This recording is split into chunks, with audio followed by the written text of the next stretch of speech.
All right, so we said you want to start a business. You want to start a business. First thing you want to do is this. What is the need in my environment? What is the need in my environment? What do people need, whether in your environment or outside your environment?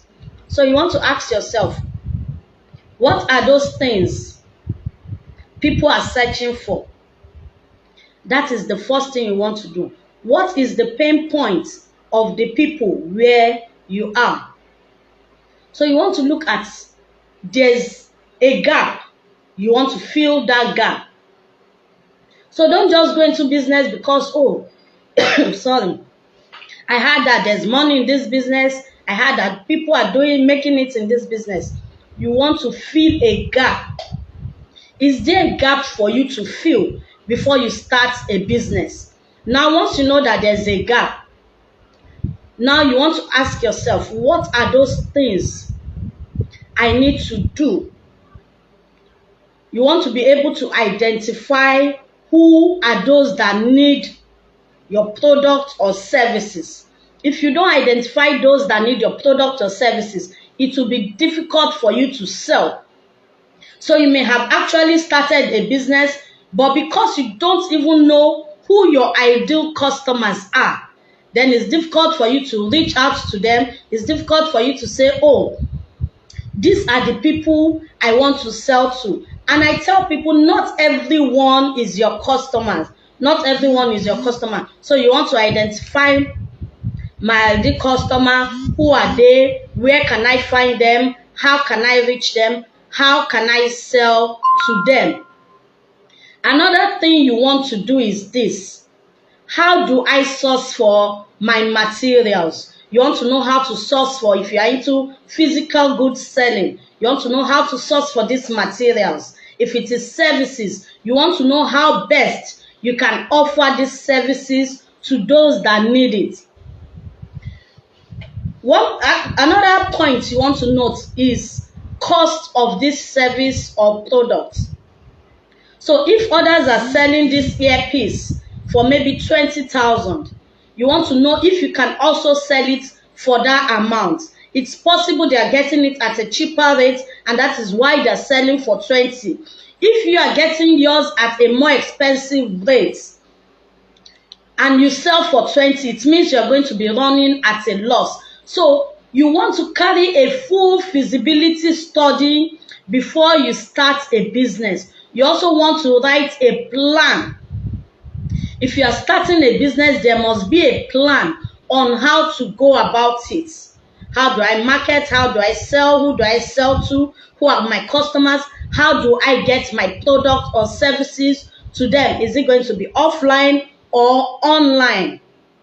So Chidima, if you are listening, please see what you can do concerning this before you decide on what you want to do. You may have a passion for a particular thing, but the truth is this: passion won't pay bills.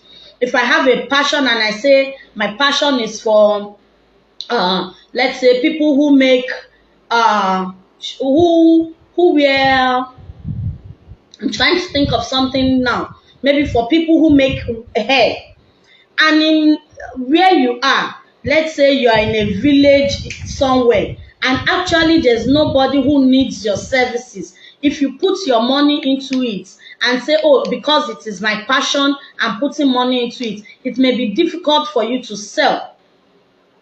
So that is it. Now I have Temitope and Debbie. Yes, Temitope and Debbie asked how to raise capital, how to start and how to raise capital. Now, the first thing, like I said, have an idea of the business you want to do. When you have an idea of a business you want to do, you have done your feasibility study, you know it is workable. Now you want to look at how to raise capital. You want to raise capital for business. You want to break your business down in bits. I see people who are about to start, you don't have 100,000 and you are writing a business of 10 million. So you discover that you get hooked where you are. You are not moving. You keep thinking, how can I raise 10 million? How can I raise 10 million? The idea is not to raise 10 million. The idea is to start with what you have. I've seen people who have started business with virtually nothing, and this is not motivational speaking. I am a proof of that. I started my laundry business with no money. I actually started with the soap we had in the house. I started with the iron we had in the house, the table we had in the house. There was no money, but I was able to raise money to do it. There are some businesses I know you need money to start, but there are some you can break down. I wrote a post about two or 3 days ago about a lady that helped to start a restaurant. She did not have money, but we were able to break down the capital she needed for her business, and we looked around her to see how we could raise it locally. So you're thinking of starting a business of 100,000, or you're thinking of starting, these days we have drop shipping. You don't have to use your money to go and buy the clothes to sell. You don't have to use your money to go and buy the shoes you want to sell. All you need to do is get in contact with someone who does maybe wholesale buying. Advertise this product, these goods on your WhatsApp, advertise them on your Facebook. Once you have someone who is interested and wants to buy, or someone who has paid money, you only go to the person, buy it, and supply. So it works that way. You can make your money. You can raise your capital through drop shipping. That's you connect with someone who has it. You look for the buyer, connect with the seller, and you sell.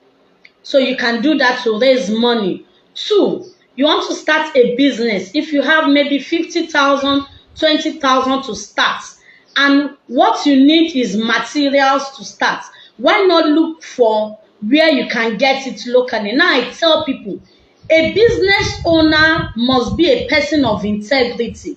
You cannot lack integrity and expect people to do business with you. And so whether you have started business now or you'll be starting later, your character, the way you relate with people, will go a long way to if your business will be successful or not. So if you have maybe 50,000, you want to start a business locally, you can meet people who sell and ask them. This is not asking them for loan or asking them to give you something you pay back with a high interest.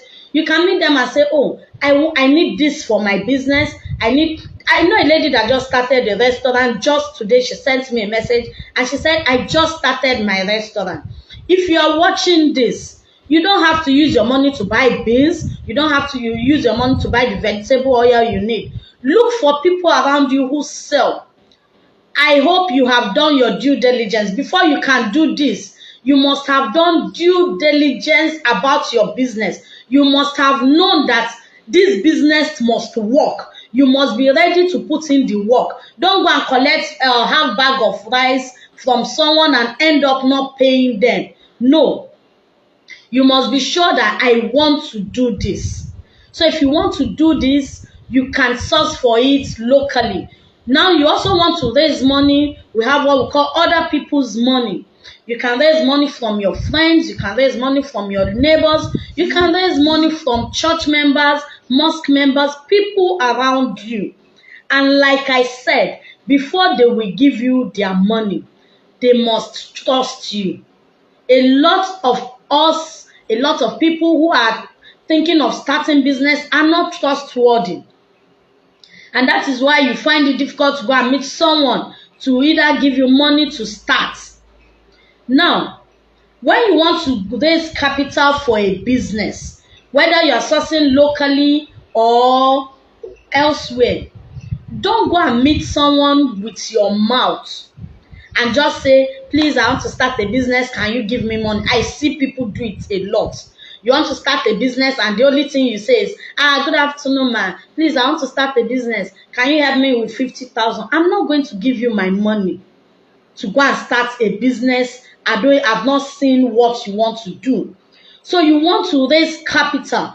Please go and write down your business, the plans, how you want to do your business, what you are looking at in the next 1 month, how you want to get your customers, how you want to pay back the money. There must be a plan written down. When you go to meet someone and you have a plan written on a book and you say, sir or ma, good afternoon ma, please, I've come to see you, I want to start a business, this is my business plan, this is my proposal, this is how I intend to do it. They see you as a serious person. So please don't just go empty-handed and you are like, I want to do business. Please give me money. Give me 50,000. Nobody wants to throw money away these days. So you must be ready to do the work, to show them you can do it, and to show them how you intend to pay them back. And you must stick to your payment plans. It is very important. You stick to your payment plan, because someone who gives you 100,000 today, if he sees that you have used it well, you have been able to return it, that person can also give you more. Now, if you also want to raise capital, maybe you have started your business, it's been a month, it's been a year. Another thing you can do is this. You can seek for investors.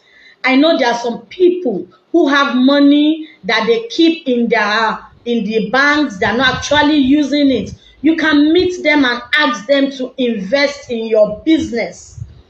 Ask them to invest in your business. Tell them what you can do. Show them how they are going to get their money back. If you want to pay them something on it, tell them how they will get it. Maybe you want to give them 1% every month, 1% every quarter. Let it be written down. Let it be stated. You'll be surprised sorry, that a lot of people are going to actually invest in your business. Show them results. Let them see what you have done. Let them see what you can do. If you don't have results, there's no way you're going to be able to present something to an investor. So show results. If you want to raise capital, show results. Let people know you can do it.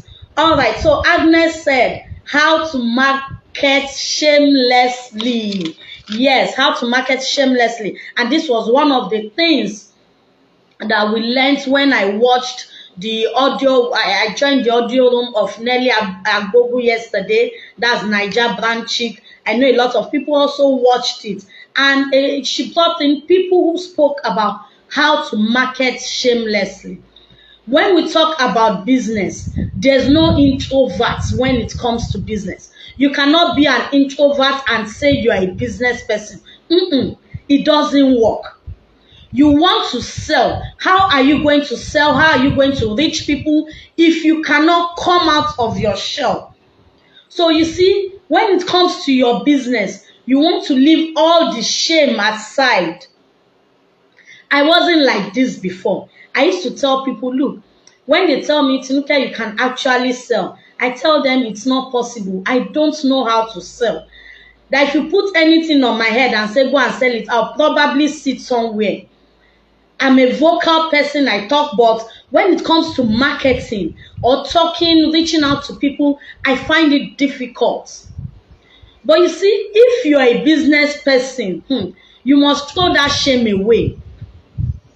When I started my laundry, I looked at it. How do I reach people? How do I sell? What can I do? And I started talking to people every day about it.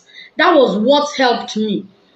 Then I wasn't even on social media. I was on Facebook, but to me, those days, Facebook was just for pictures. It was for fun. So I was speaking to people every day. I'll stand in front of my house on my street and I was telling people, I'll meet them, hello, good morning, sir.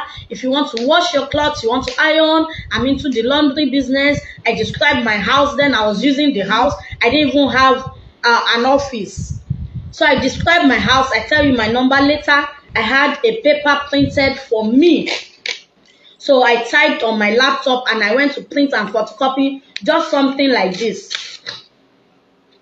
It had my name, my phone number, my house address, and anywhere I was going, I started sharing to people. I see you beside your car, I go to meet you, I talk to you about my business. When you want to market shamelessly. You know you want to approach people, please be properly dressed. For some of us, our issue is that when people look at us, they don't even want to associate with you. So you want to market shamelessly, you want to be properly dressed. You meet someone on the roadside, they don't know you, you don't know them. Your first impression matters a lot. So then I put on my suit and I'm like, oh, good morning, sir. My name is this. I introduce myself, of course. Then I tell you I have a laundry for your laundry services. We wash, we iron. I was the man, I was the woman, I was the receptionist, I was the delivery boy, I was the presser. I was everything as a then. But I was marketing to everybody I meet. So that is what you want to do. Now it's even easier. It is the era of social media. Are you putting yourself out there? Are you putting yourself out there? Are people actually seeing you? Do they know what you do? In the last couple of days, some people have come to my inbox to say, oh, please, can you help me promote my business? And I go to check their Facebook profile. There's nothing there. There's nothing there. How do I know you are actually who you say you are? So you want to market shamelessly, you want to talk about your business, you want to post pictures of your business, you want to educate people concerning your business. So it's not just about sell, sell, sell. Educate people. Let them know the reason why they should buy that thing you are selling, that service you are selling, that product you are selling. Let them know the reason why they should buy it. Educate people. Let them know why they should buy from you. Who are you? Why should I buy from you? And all this will come when you learn to market shamelessly. There's no shame in selling. Look, as long as I know that if I show this to you, I tell you about it, you will give me money. I have learned to put my shame aside. So some people say, oh, Sinuke, you are not even, I remember then when I started laundry business. Why will you go into laundry with your qualification with this? So, and I said, it's bringing me money. This is what brings money. It puts money in my pocket. Why should I be ashamed of it? Some of you are ashamed of your business.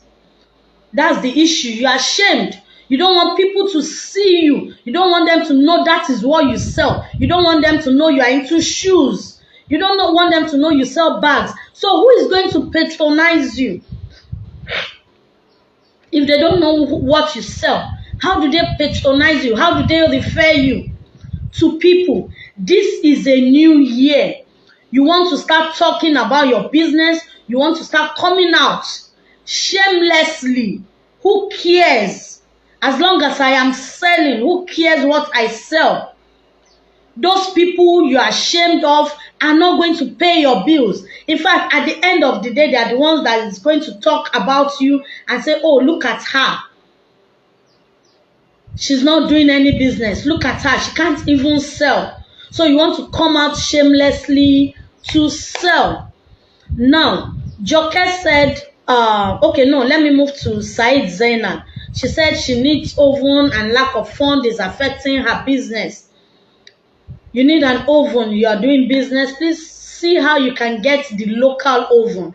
It doesn't have to be the Oyinbo type of oven. Get a local oven. I remembered when I was growing up, my mom used to use sand to bake our birthday cakes.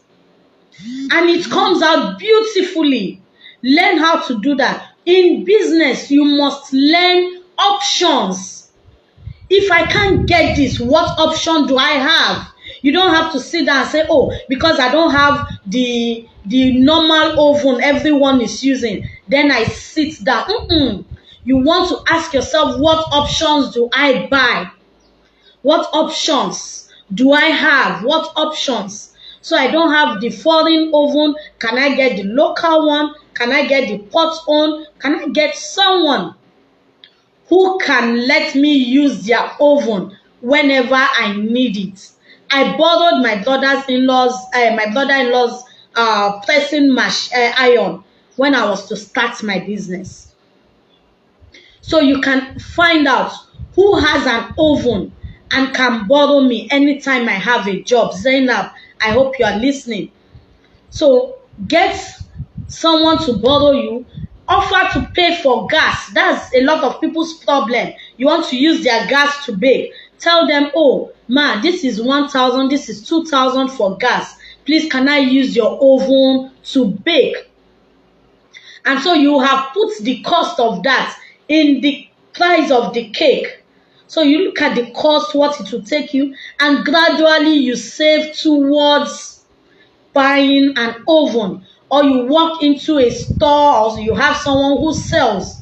Meet them. You must be a serious business owner.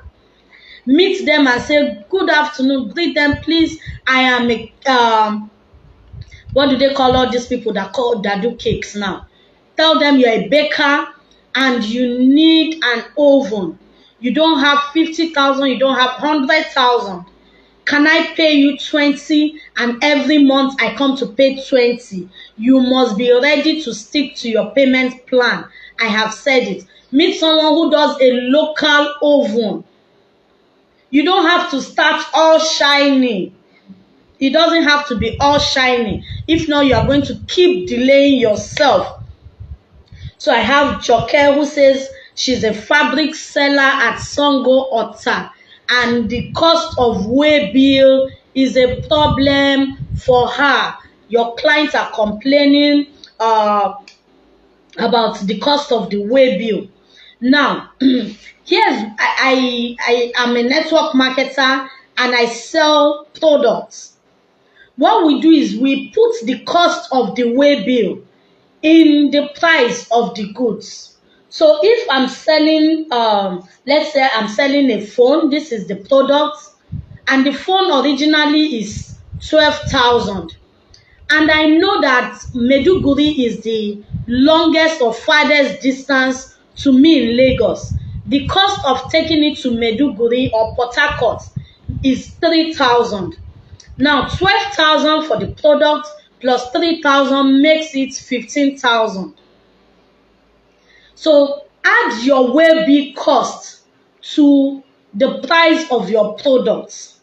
When you add it, in fact, most times when you see advert and they say free delivery, there's nothing like free delivery. The cost has been included in the price of the product. So it's not every time you are discussing with your client, where you are taking it to is Kano. Kano is 2,000. You need to pay 2,000. But when they ask you how much is the cost of the product and you say 15,000, we get it delivered to you. They are happy. They are happy they are getting it at no cost. But you know that the cost is already included. So whatever distance it is, you are sending it to, the price remains constant. The price remains constant. Also, you can get a delivery company that is not too expensive. Some delivery companies are expensive. Some are not too expensive. The one I used last Maiduguri was 3,500. So that for me is okay, and for my customer it's easy for them to bear the cost when I call the price of the product. Okay, so Silas said getting more subscribers to our farm project. I don't actually understand that question. When you say subscribers to your farm project, are you talking about investors? Are you talking about people who want to buy your product or what? Maybe if I get a clearer picture, it will help me to answer your question better. Imran says he wants to be able to reach more clients. He wants to be able to reach more clients. You want to reach more clients, Imran. What you want to do is you want to do what is known as the attraction strategy. There's what we call attraction strategy. You know, at times, two people may be selling the same thing, but one will be selling more than the other. So when we say attraction strategy, what is that thing that will make people want to buy from you?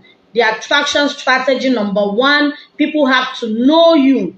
They have to know you. They have to have a knowledge of who you are. Their perception about you will help you to reach more people. If they have a good perception about you, if they feel that, oh, this person, we know her, she's good with what she does, her products are good quality, her product, she doesn't disappoint.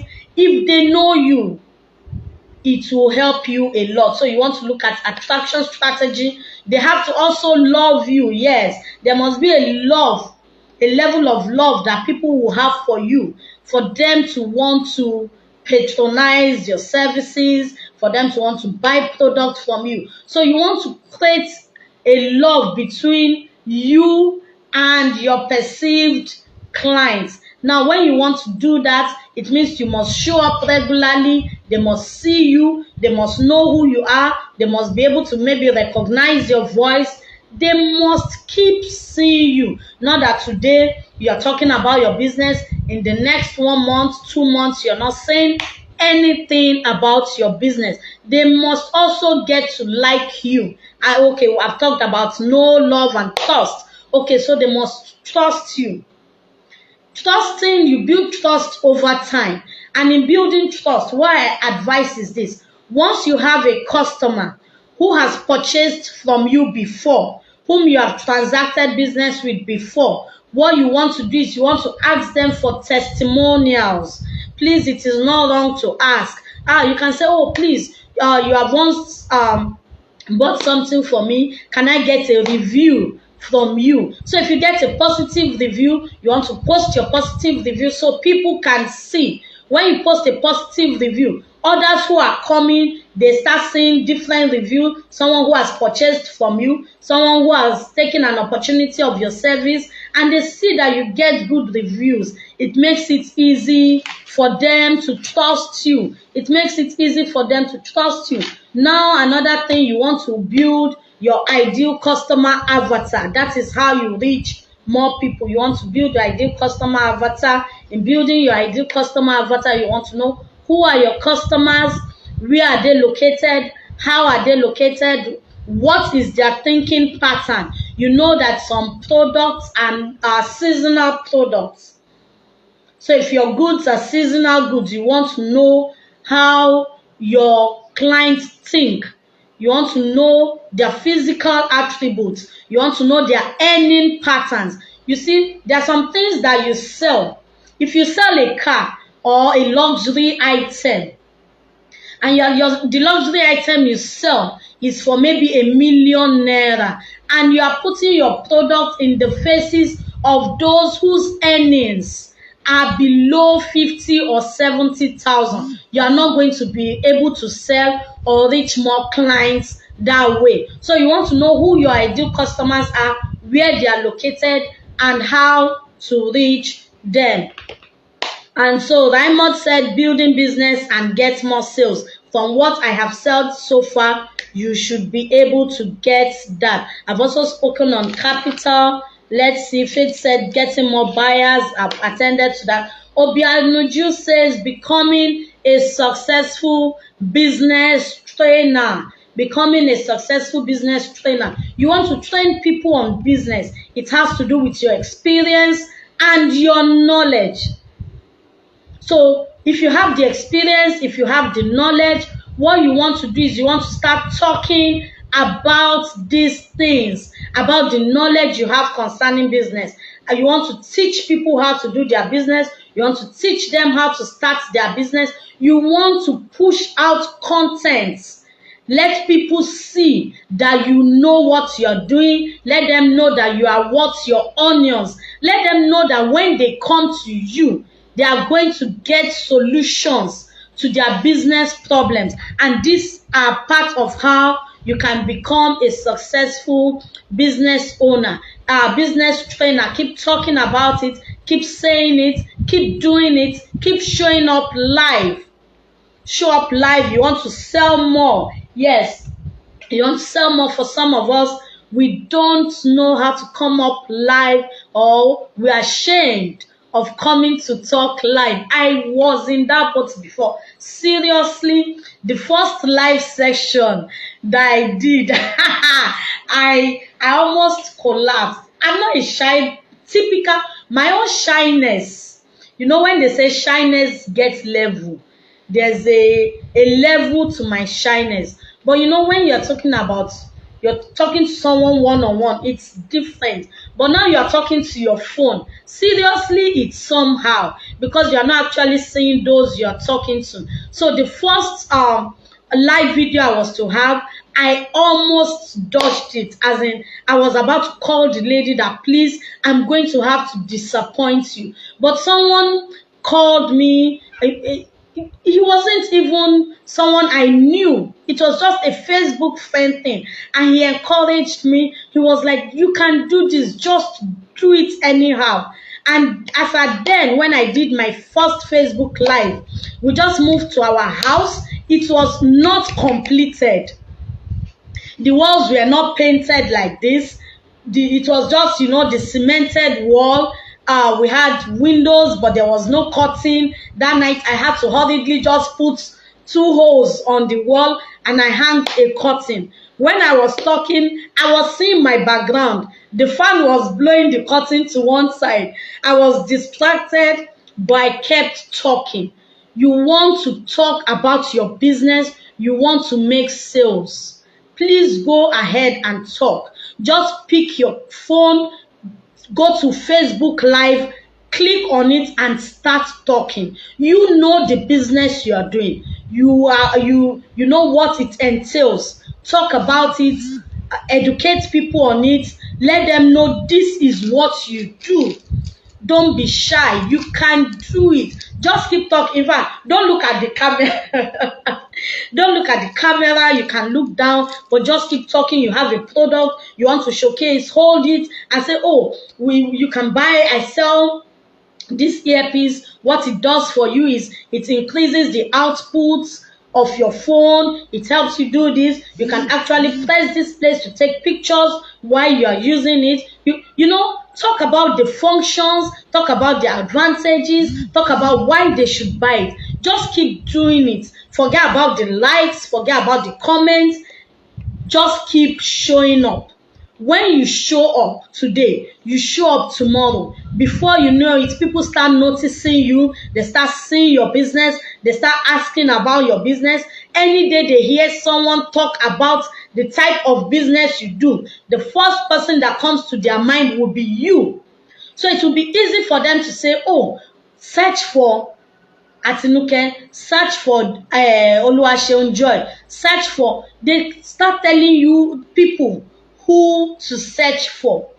And so please show up consistently. Show up consistently. I know we have a lot of pain points. I'm going to maybe see how I can do this regularly so that I can help business owners. But please, if you have any problem with your business, problem with sales, problem with profitability, problems with going online or selling online, please, my DM is always open. When you come to my inbox, please don't write hi. Just go straight to the point so that we can tackle things together. Thank you all for watching. For